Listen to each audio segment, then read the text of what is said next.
guys, welcome back to the channel. Today I've already been doing some work. Went first thing this morning and got some brand new tires for the F350. Got some good meat. It had been needing tires, so went ahead and got that knocked out today. Also, as promised, I've been working on the Civics that I have acquired. As you can see, this blue one, it's pretty dope. Guess this is kind of the official reveal. It's got some MST wheels, 15x8, 0 offset.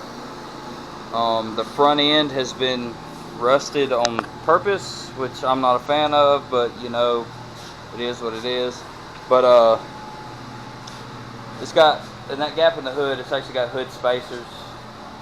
They're meant to do that. But anyway, that's that car. Some of you may know, some of you may not. The Civic hatches, the EG Civic hatches, are one of my favorite cars, and I got the opportunity to buy two. This one was the one I originally went to buy because it's all factory. It's never really been messed with. Aside from the fact that someone put a D15B in it with a Y8 head and intake, and as you can see, I've got it apart, and I'm looking. Oh, here it is, right in front of my face. The intake gasket was leaking from somewhere, but I'm thinking, see these spots here, I just had a huge vacuum leak, so I'm not really sure if this is the issue or not. But anyway, I have spent probably the last hour cleaning. As you can see, it's like super clean now, everything. So I'm gonna throw a intake gasket back on it. Hopefully that will be fixed. I bought the car and I was told it was out of time. I put it in time, got it to start, so the guy was truthful. Started right up, but every time I would try to give it throttle, it would try to die. So I started running some tests. I did a vacuum test, and the way I do my vacuum test is with a vape. I blow it into the hose from the booster that goes into the intake, and smoke was just bellowing out all in this area. So sorry about all the background noise. The neighbors are cutting the grass. But so anyway, I'm trying to fix that, get that going. But this car, man, the more I look at it, the more I'm kind of falling in love with it. It's got the cool confetti interior. It's 5-speed.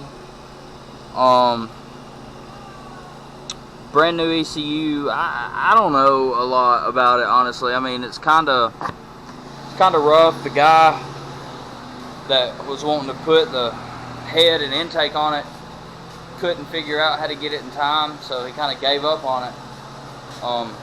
But I've heard it run, so it makes me feel a lot better. But you know, with all cars that I acquire, I do a little picking around, digging around, trying to find cool stuff, right? And this is one of the main reasons that I do that kind of stuff, is because I found, and this is the first time, I've had a lot of Civics, but this is the first time that I've actually found the original owner's manual. But that's not even the coolest part. The coolest part is the fact that inside the owner's manual, I found the original window sticker that was in the car in 1994, which is pretty dope. But also, I found a list of all the options that whoever had ordered this car from Honda back in 1994 wanted. So, for $1,500, they got air conditioning, floor mats, a security system, the stereo with a cassette, a rear speaker kit, mud flaps, front and rear, fog lights, full wheel covers, and pinstripes.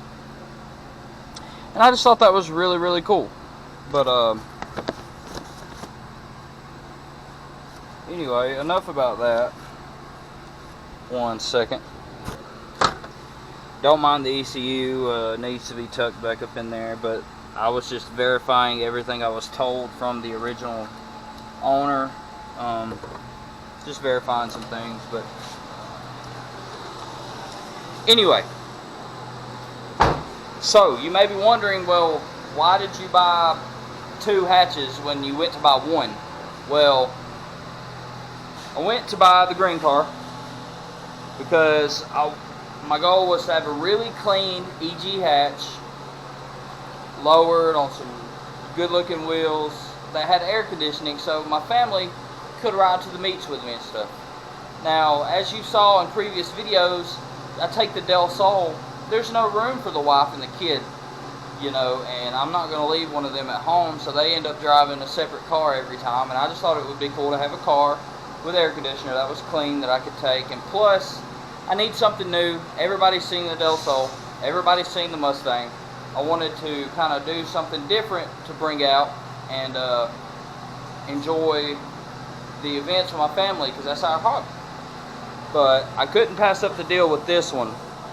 So my plan right now is I'm gonna get this green car running tip-top shape. I'm gonna make sure that everything's good, get everything ironed out, and after I get to that point to where it's kind of a reliable car, I think I'm gonna start taking this car apart to make this car the car I want. I know it's kind of foolish to take one car apart that's like already done and make another one, you know, just take 2 cars and make one, because I could technically have 2 cars that run and drive. But this blue car has some things done that I personally wouldn't have done myself. One second, I'll pop the hood. It's this cool little trick here. But so it's got a motor swap. Let me put this hood up.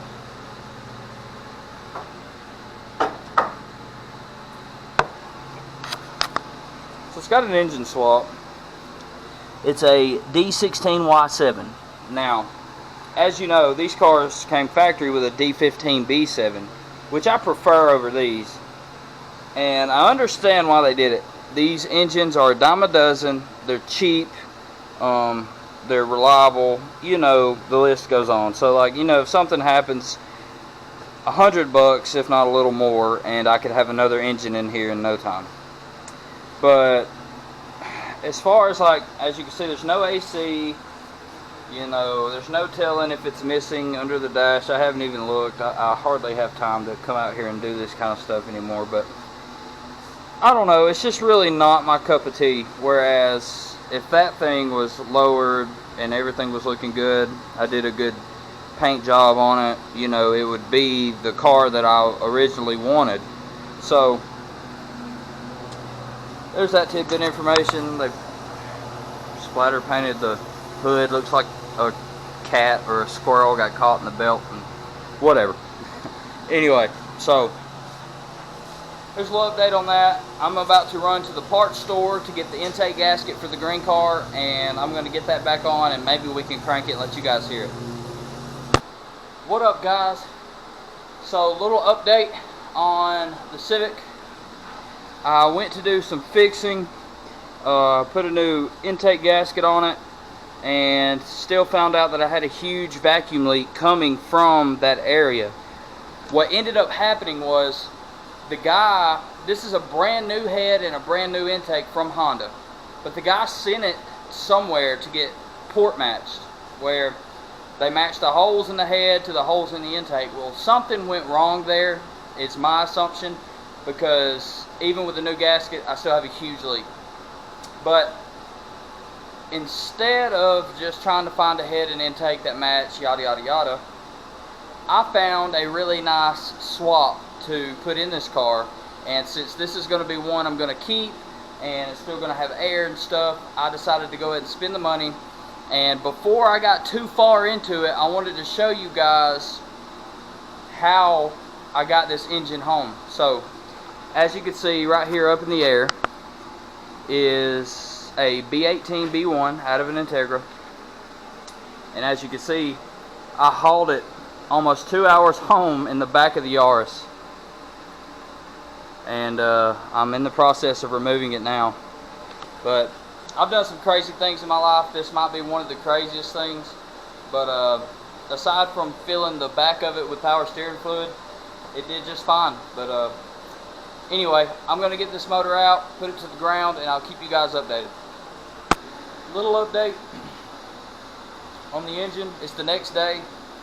Just got off work, and as you can see, I got the pressure washer, some degreaser, and I'm just cleaning away on the engine. It's already out, and I'm one of those guys that, you know, I'm going to do things that I can while I can. So while the engine's out, I'm going to clean it the best of my ability, and you know, just make it super clean. Ideally, I would like to take it all apart and paint it, but it's not worth that much work to me for what I'm going for. So anyway, I'm just kind of doing away with the grit and grime that's all over it from years and years of abuse. But anyway, I'm going to continue to clean this, and I'll keep you guys updated.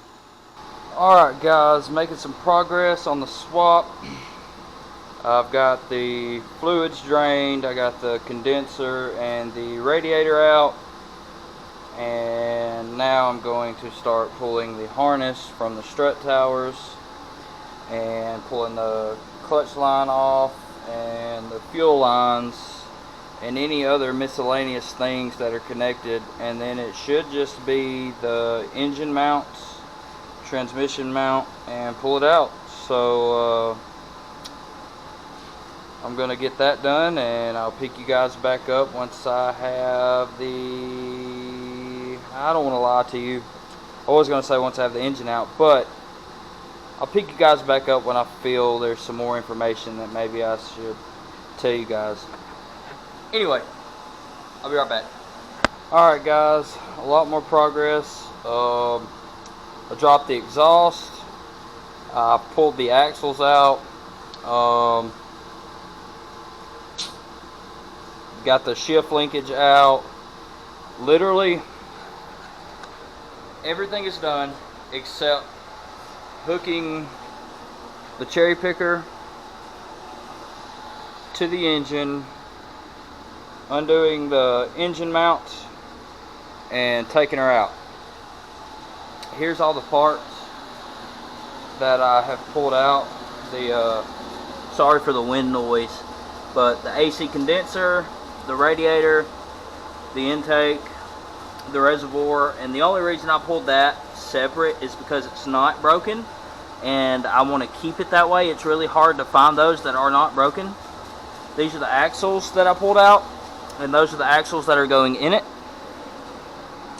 But anyway, so once I get this engine pulled, I will start dressing this engine up to get ready. I still have to do a few things to it before I stick it in, because it's going to be a lot easier. I've already put a new timing belt, water pump on it, and I'm going to go ahead and do a oil pan gasket and anything else that I can get to while it's out pretty easy.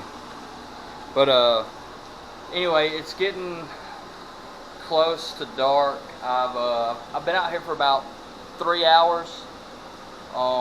It's really hot today, and anyway, so I'm at a good stopping point. I'm at a point to where I literally have to do nothing but hook the cherry picker up to it and loosen the motor mounts and jerk her out. So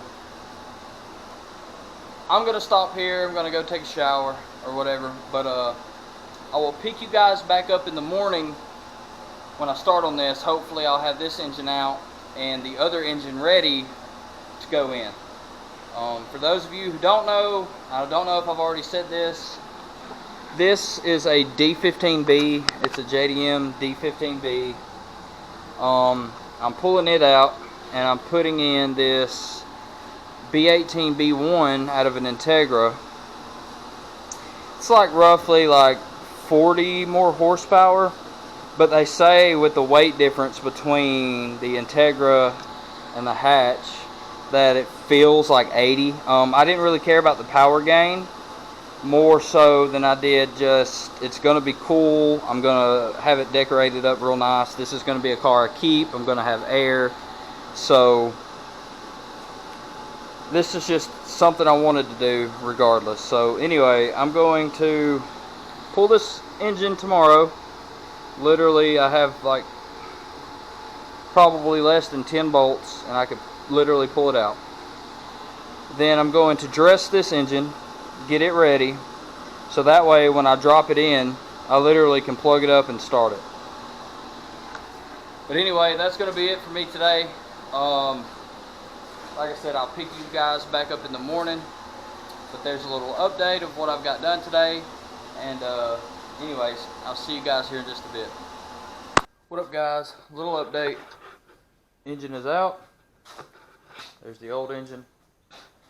The new engine, I have been working on timing belt, water pump.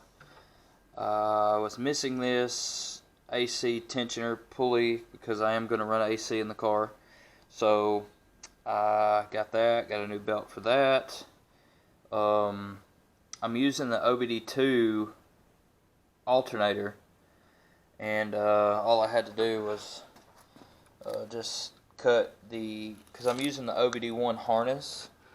So anyway, I just cut and spliced and made the alternator work.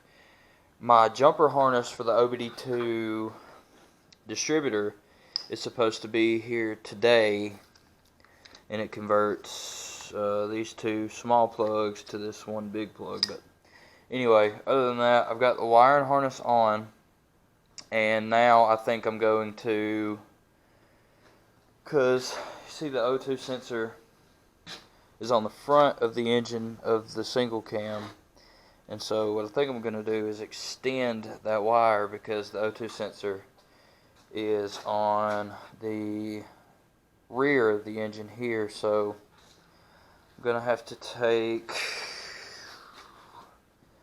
one of these O2 sensor plugs and route it to the back. But anyway, there's a little update. The engine should be in today. I don't know if it'll be running. It just depends if my jumper harness gets here. But you best believe I will let you guys know as soon as something happens. But anyway, stay tuned and I'll keep you guys updated. What up, guys? New day. So I apologize in advance, but I went completely beast mode yesterday. I just got in the zone, didn't pick up the camera once, but it was the real only chance that I had to get things done. And so I took full advantage of it, and I'm really happy I did. Because as you know, I'm swapping this Civic from D series to B series, but as you can see, the B series is already in the car, and I've got it running. So, yeah. Already got my coilovers and everything in there, and I just went super hard yesterday and everything worked out. But yeah, let's see if we can hear this baby purr for a second. Can't let it run long. I don't have the radiator in it yet.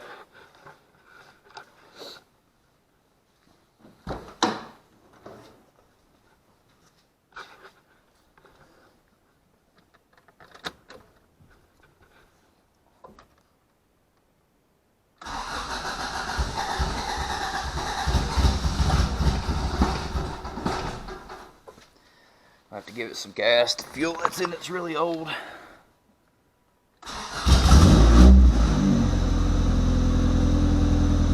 But she's alive, boys.